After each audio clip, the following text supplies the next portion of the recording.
So if you're looking to buy a property to live in, then now is probably a better time than it's been for the last few years. So this week, we've actually seen two major lenders cut their mortgage rates. So NatWest actually cut their mortgage rates, their 2-year fixed deals, to 3.51%, which is actually the lowest currently right now on the market. Now, this is if you've got a 60% loan to value, meaning you've got to put a 40% deposit down. But we've also seen cuts on their other products as well.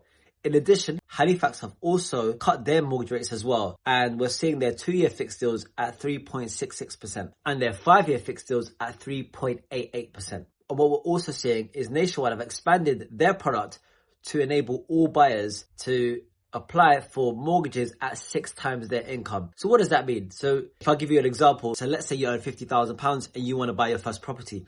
Well, Nationwide will lend you at 6 times this amount. So 6 times £50,000 is £300,000. So that is the mortgage you'd potentially be eligible for. And at 90% loan to value, so this is a 10% deposit, the mortgage rate will be at 4.22% on a 5-year fixed deal. But Nationwide are actually enabling 6 times borrowing on your income all the way up to a 95% loan to value. So actually, you'd only need to put a 5% deposit down to be able to access Nationwide's product. So it's great. We've seen a lot of changes this week.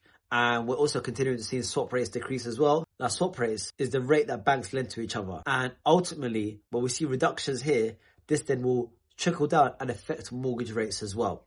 So I expect to see further cuts over the year. I don't expect to see any huge cuts, mind you. However, I definitely expect to see some cuts. I expect to see this continuing trend. And I think now mortgage rates are a lot more favorable than they have been in the last few years, meaning that if you have been on like a 2-year fix and now you want to switch products, you should see your monthly mortgage payments decrease as well. So hopefully this video has helped you understand a little bit about what's going on in the market. And if you are looking to buy a property to live in, this should serve as good news as well. If you are looking to buy your first residential property, I do have a guide on how to buy your first residential starter guide. I'll put this in the description so you can just download this, and it's a full guide explaining the whole process of how to buy your first home. So if you enjoyed this video, do give it a like, and if you found value from this video or any other video on this channel, then do subscribe as well. And until next time, happy investing.